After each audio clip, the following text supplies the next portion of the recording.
Pinkerton security agent, 30-year-old Matthew Doloff, is currently in jail on suspicion of homicide after shooting and killing a far-right Trump supporter, identified as 49-year-old Lee Keltner, during a pro-police Patriot rally in Denver, Colorado, on Saturday. The event, held at the Civic Center Park in downtown Denver, was organized by Donald Trump supporter and longtime Blackwater mercenary John Tigtigan. At the same time as the far-right rally, a separate rally organized by various local groups dubbed the Black Lives Matter Antifa Soup Drive was held nearby. Doloff was working as private security for Denver television station 9 News, which reported that they had contracted private security for their reporters when covering protests. Throughout his time in office, President Donald Trump has targeted journalists, whipping up his fascistic base at rallies by labeling the media and reporters as fake news and enemies of the people. Police and National Guardsmen line up in riot gear Friday, October 9, 2020, in Wauwatosa, Wisconsin. AP Photo/Maury Gash most recently in Seattle, Washington, Portland, Oregon, Louisville, Kentucky, and Wauwatosa, Wisconsin. Journalists have been targeted by far-right protesters and police, who resent having their brutal activities documented and published on social media. The U.S. Press Freedom Tracker, which documents incidents of aggression against the press, has documented 215 physical attacks so far this year, including 153 by police.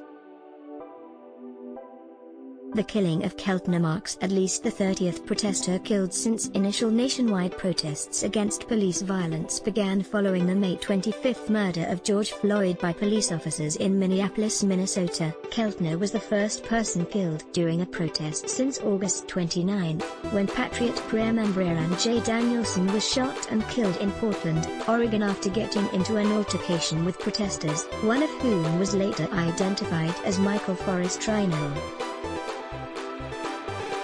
At the time that Danielson was killed, he was armed with bear mace, a retractable metal baton as well as a handgun. Speaking to Vice News less than 48 hours before being assassinated by a special U.S. Marshal Task Force, Rhino insisted the shooting was in self-defense. "I had no choice," he said. "I mean, I had a choice. I could have sat there and watched them kill a friend of mine of color. But I wasn't going to do that." Rhino was subsequently hunted down and assassinated by a police task force led by U.S. Marshals. Trump boasted that his killing was retribution. Keltner, similar to Danielson, was also armed with bear mace, and police have stated they recovered 2 handguns at the scene, one belonging to Doloff.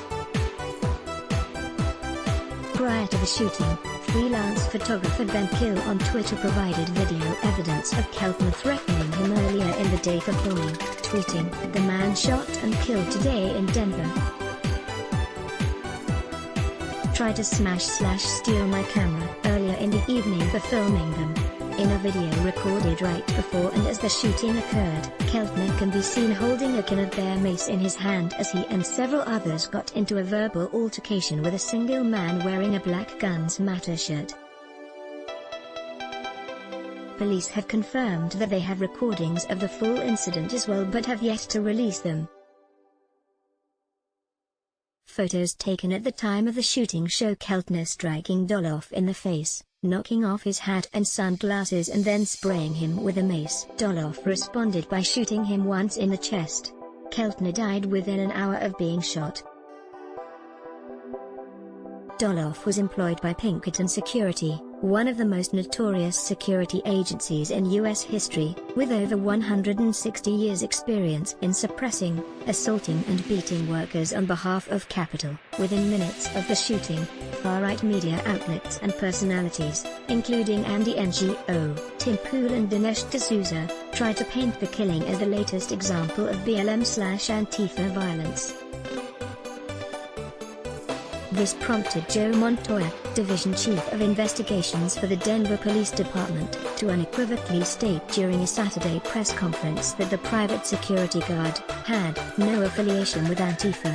Leading up to the rally, Teagan set the stage for a violent confrontation, saying the rally was intended to show that he and other Trump supporters were ready to fight back, push back. Time to take our country back. Speaking to local station KNUS earlier in the week, Teagan said, "I'm not going in there to do violence, but I'm going to be prepared to do violence." He threatened that, if he was attacked, he would respond 10 times fold. Teagan joined the Marine Corps when he was 17, and after 4 years he left the Marines to do a brief stint as an HVAC repairman. Shortly thereafter he joined the notorious Blackwater contracting firm founded by Eric Prince, where he spent 13 years as a private mercenary for U.S. imperialism, deploying overseas more than 40 times in Afghanistan, Iraq, and Pakistan.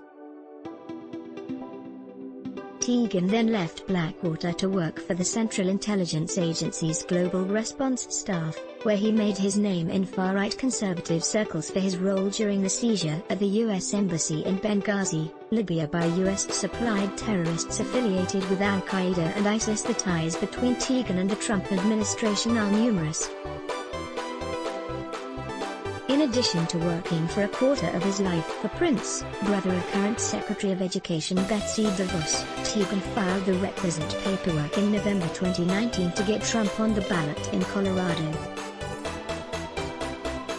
He's also instrumental in organizing anti-lockdown rallies in Colorado throughout the summer, including a rally to reopen Colorado Motorcycle Rally.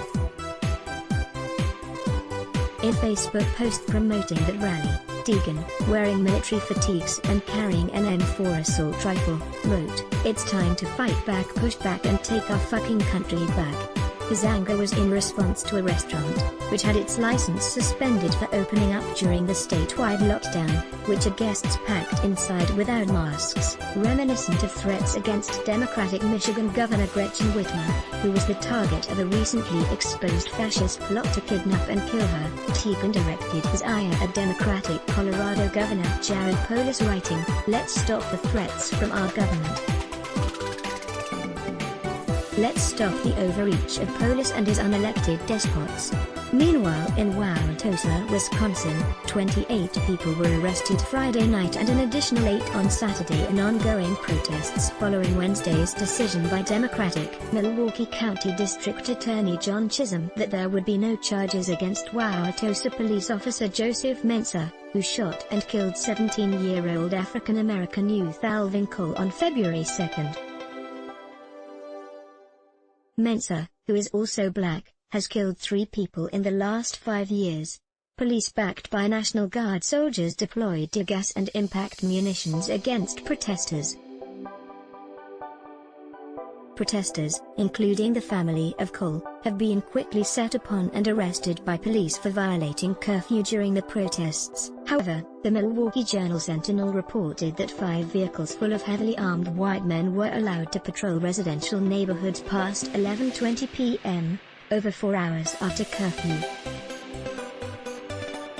Matthew Prochnow, a resident, confronted the group of men after he saw them parked in front of his home, asking them if he could help. Speaking to the Journal-Sentinel, he said he did not see any badges, yet the men said they were with the police and here to protect you. When Prochnow pressed further, one of the men got out of the vehicle and threatened to arrest him for obstruction. At that point, Prochnow stated his wife came out of the house with their dog, prompting the man to shout an expletive before getting into the vehicle and driving away. Prochnow reported the suspicious men to the Milwaukee police, who then chastised him for being outside on his lawn and that he should just stay in your house. On Saturday, during the 123rd consecutive night of protests in Portland, Oregon, police charged protesters before they began marching and before an unlawful assembly was declared. The police beat and tear-gassed a group of roughly 100, arresting 26 people.